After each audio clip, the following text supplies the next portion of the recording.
इमाम अहमद रजा को पढ़िए, इमाम अहमद रजा को समझिए।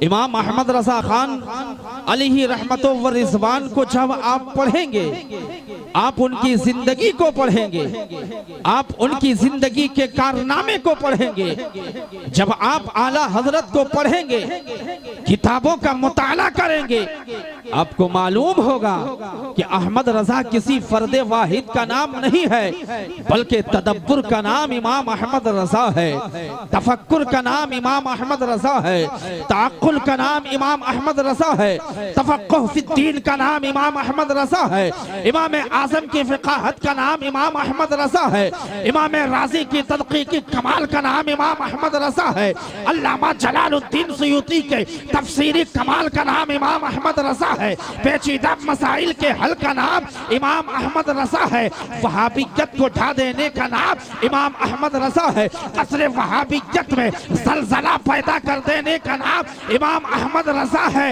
आला हजरत किसी फर्दे वाहिद का नाम नहीं है, बल्कि गौसो ख्वाजा की करामत का नाम इमाम अहमद रजा।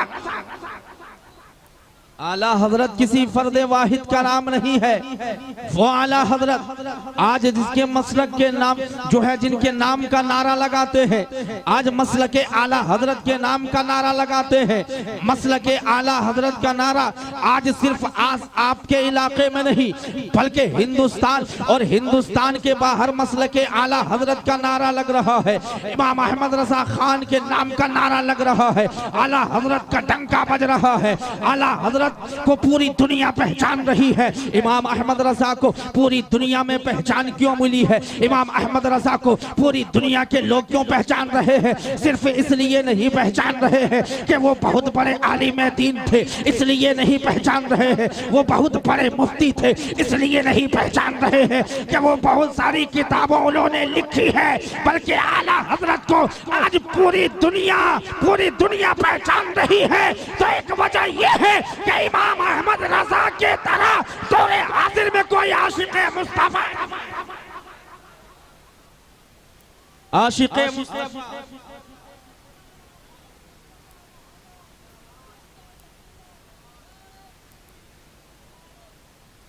आला हजरत जिन्होंने पूरी अपनी जिंदगी इश्क़े रसूल में गुजारी, इश्क़े रसूल में गुजारी, वही आला हजरत खाना भी खा रहे हैं तो इश्क़े रसूल में खा रहे हैं, पानी भी पी रहे हैं तो इश्क़े रसूल में पी रहे हैं, चल भी रहे हैं तो इश्क़े रसूल में चल रहे हैं, बोल भी रहे हैं तो इश्क़े रसूल में बोल रहे हैं, गुफ्तगू भी कर रहे हैं तो इश्क़े रसूल में कर रहे हैं। वो आला हज़रत फ़ाज़िल बरेलवी अलैहि रहमतो व रिज़वान, नबी से इतनी मोहब्बत है, इतनी मोहब्बत, बारगाहे आला हज़रत में बेशुमार खुतूत आते थे। एक मरतबा किसी वहाबी ने गाली लिख दिया और बारगाहे आला हज़रत में भेज दिया। खुद्दाम ने उस खत को पढ़ा तो क्या देखा कि इमाम अहमद रजा को बुरा भला लिखा है, इमाम अहमद रजा के शान में गुस्ताखियां लिखी है, इमाम अहमद रजा को गालियां लिखी है। जब खादिम ने आला हजरत फ़ाज़िल बरेलवी से कहा कि इमाम अहमद रजा खान फ़ाज़िल बरेलवी, आपको एक साहब ने गालियां लिखकर भेजा है, एक वहाबी ने आपको गालियां लिखकर भेजा है, एक तबलीगी ने आपको गालियां लिखकर भेजा है, एक देवबंदी ने आपको गालियां लिखा है। जब सुना इमाम अहमद रजा ने कि मुझे गालियां लिखा है, तो आला हजरत गुस्सा नहीं हो रहे हैं, नाराज नहीं हो रहे हैं, बल्कि मुस्कुरा रहे हैं, चेहरे पर मुस्कुराहट है, आपका चेहरा गुलाब की तरह खिला हुआ है। खादिम हैरान हो जाता है, परेशान हो जाता है, या इमाम अहमद रजा आपको गालियां लिखा है, आप मुस्कुरा रहे हैं, आपको बुरा भला कहा है, आप जो है आपके चेहरे पर मुस्कुराहट है, बताओ तो सही आप मुस्कुरा क्यों रहे हैं, आपके चेहरे पर मुस्कुराहट क्यों है? तो इमाम अहमद रजा का जवाब सुनो, अल्लाह की कसम आला हजरत फरमाते हैं कि सुनो, जब वो वहाबी मुझे गालियां लिख रहा होगा, वो जमाती मुझे बुरा भला लिख रहा होगा, उस वक्त अपनी जुबान को मेरे रसूल की तौहीन से रोके रखा होगा। वो आला हजरत है जो खुद गालियां सुनना पसंद करते हैं, मगर मुस्तफा के शान में कोई गुस्ताखियां करे, आला हजरत को बर्दाश्त नहीं हो रहा है। आला हजरत जो है मुस्तफ़ा के शान में अगर कोई बुरा भला कह रहा है तो आला हजरत का कलम चल रहा है। इमाम अहमद रजा खान फाज़िल बरेलवी अलैहि रहमत व रिज़वान ने दुनिया को ये पैगाम दे दिया कि सुनो, अगर तुम्हारे दिल में नबी की मोहब्बत है, अगर तुम्हारे दिल में नबी का इश्क का चिराग जल रहा है, अगर तुम्हारे सीने में मुस्तफ़ा की मोहब्बत है तो दुनिया की सारी चीजें तुम पर अगर मुसीबत आए तो बर्दाश्त कर लेना, लेकिन अगर कोई तेरे नबी को बुरा भला कहे तो बर्दाश्त मत करना। इसलिए कि अगर ये जान भी है तो नबी के इश्क में है और ये जान भी है तो मुस्तफा के सदके। वाह,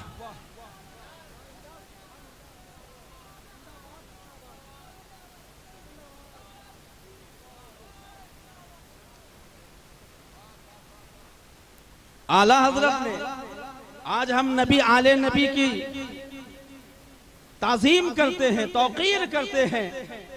गौस का पता किसने बताया है? ख्वाजा का पता किसने बताया है? कुतुबुद्दीन निजामुद्दीन का पता किसने बताया है? दुनिया कहती है कुछ लोग जलने वाले हैं, कुछ लोग चिढ़ने वाले हैं, जो इमाम अहमद रजा खान के नाम से चिढ़ते हैं, मगर उसको मालूम होना चाहिए, उसे पता होना चाहिए, उसे ये जानकारी हासिल करनी चाहिए कि आज हमारे दिल में अगर हुसैन की मोहब्बत है तो सदका है इमाम अहमद रजा का, करम है इमाम अहमद रजा का। हमारे दिल में अली की मोहब्बत है तो दैन है इमाम अहमद रजा का।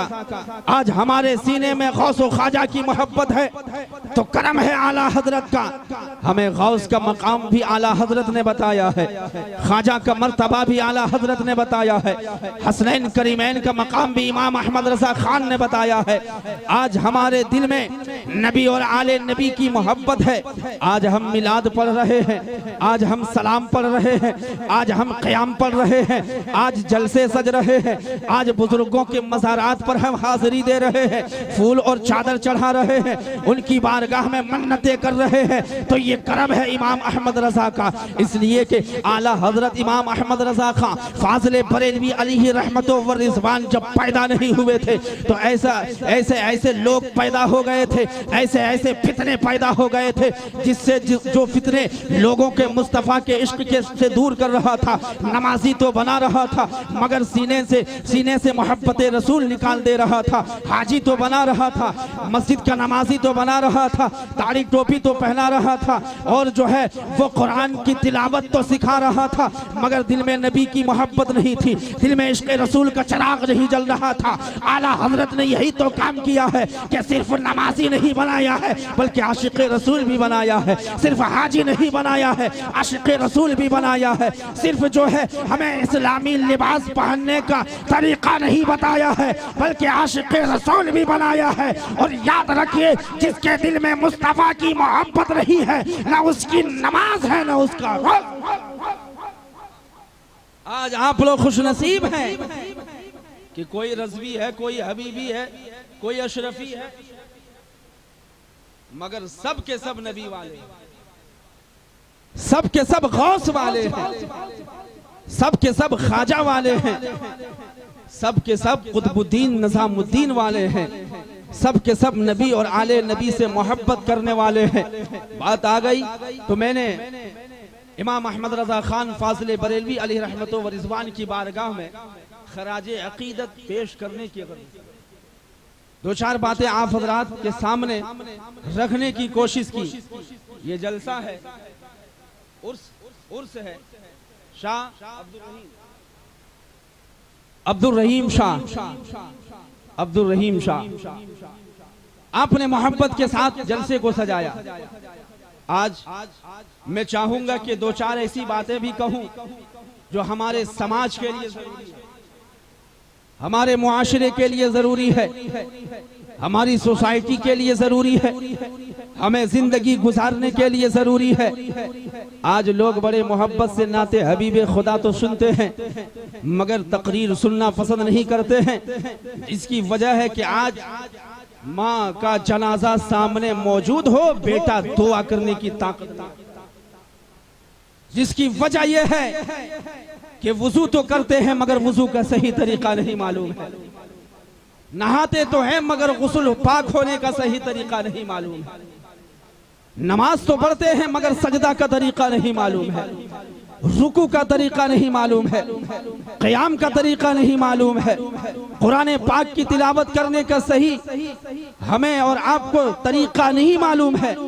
हमें मालूम नहीं कुरान कैसे पढ़ना चाहिए, हमें मालूम नहीं सजदा कैसे करना चाहिए, हमें मालूम नहीं कि वुज़ू कैसे करना चाहिए, हमें मालूम नहीं कि गुस्ल कैसे करना चाहिए। बस हम और आप ये समझते हैं कि तालाब में डूब जाओ निकल जाओ पाक हो जाएंगे, वुज़ू जैसे तैसे कर लेते हैं, सजदा जैसे तैसे करते हैं। कोई पेशानी से ठीक से नहीं जमीन से लगाता है, तो कोई नाक ठीक से नहीं लगाता है, तो कोई जो है कुछ कर लेता है, पैर को बिल्कुल गड़बड़ अंदाज में सजदा करता है। आज वजह यही है कि आज हम जो है इतने बड़े बड़े जलसे होते हैं। मैं आपसे अगर पूछूं कि आपके मोहल्ले में साल में कितने जलसे होते हैं, तो आपका जवाब होगा बहुत सारे जलसे होते हैं। बहुत बड़ी बड़ी खानकाहों से बड़े बड़े पीराने उज़ाम तशरीफ लाते हैं, हिंदुस्तान के मायानाज उलमा शोरा खुतबा तशरीफ लाते हैं, बहुत सारे उलमाए कराम तशरीफ लाते हैं, सब आते हैं। लाखों करोड़ों रुपए हम जो है जलसे में खर्च करते हैं। मगर मैं आपसे पूछ लूं कि ये बताओ कि आप जब से पैदा हुए हैं जलसे में जा रहे हैं, जुलूस निकाल रहे हैं, उलमा को बुला रहे हैं, शोरा को बुला रहे हैं, खुतबा को बुला रहे हैं, मगर आज तक आपने क्या सीखा? तो आपका क्या जवाब होगा? आप खामोश हो जाएंगे। खामोश क्यों होंगे? इसलिए होंगे कि आज आप मस्जिद के इमामों की तकरीर सुनना पसंद नहीं करते हैं, आज आप जो है उलमा की तकरीर को सुनना पसंद नहीं करते हैं, आज आप इस्लाही गुफ्तगू सुनना पसंद नहीं करते हैं, आज आप अपने इलाके के उलमा की गुफ्तगू सुनना पसंद नहीं करते हैं। सिर्फ नात खानी आपको अच्छी लगती है। नात खानी बड़ी अच्छी चीज है, बहुत सवाब है, लेकिन याद रखिए सजदा करने का तरीका जानने के लिए हमें तकरीर भी सुनना होगा। माँ के नमाज जनाजा में खड़े होने के लिए हमें तकरीर भी सुनना होगा। हमें जो है लोगों से बात करने के लिए तकरीर भी सुनना होगा। हमें जिंदगी गुजारने के लिए तकरीर भी समाअत करनी होगी। हमें अपने समाज में इस्लामी माहौल पैदा करने के लिए तकरीर भी सुनना होगा। हमें अपने समाज में मुस्तफा जान रहमत सल्लल्लाहु अलैहि वसल्लम की शरीयत को लागू करने के लिए उलमा की तकरीर भी सुननी होगी। मगर कौन लोग हैं जो मोहब्बत के साथ तकरीर सुनते हैं? कोई तकरीर सुनना पसंद नहीं करता है। यही वजह है कि बाप का जनाजा सामने मौजूद है, मगर उसकी ताकत नहीं है कि बाप के लिए वो दुआ कर सकता है। मिट्टी भी डाल रहा है तो मौलाना कह रहा है मिन्हा खलकनाकुम, तब जाकर वो मिट्टी डाल रहा है, वुज़ू भी कर रहा है मगर सही तरीका नहीं है, गुस्ल भी कर रहा है मगर सही तरीका नहीं है।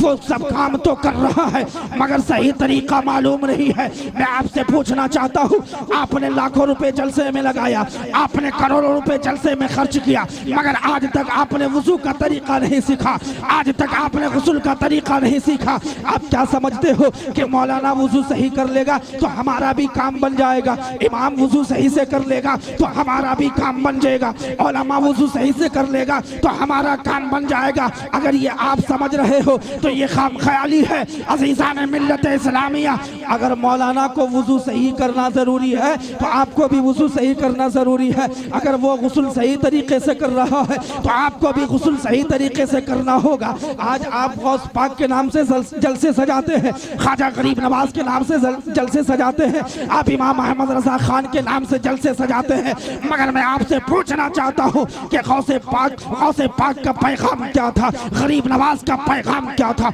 इमाम अहमद रज़ा खान का पैगाम क्या था, पीरो मुर्शिद का पैगाम क्या था? तो आप कहोगे गौस का वही पैगाम था जो पैगाम मुस्तफ़ा ने दिया था, ख्वाजा का वही पैगाम था जो पैगाम मुस्तफ़ा ने दिया था, इमाम अहमद रज़ा खान का वही पैगाम था जो पैगाम मुस्तफ़ा ने दिया था। आज कहते तो है मगर हम हकीकत में उस पर अमल करने की कोशिश नहीं करते हैं। हम दीन से दूर होते जा रहे हैं, हम इस्लाम से दूर होते जा रहे हैं, हम शरीयत से दूर होते जा रहे हैं, हम बुजुर्गाने दीन के तरीके से दूर होते जा रहे हैं। यही वजह है कि आज सब कुछ हमारे पास है मगर इस्लाम का तौर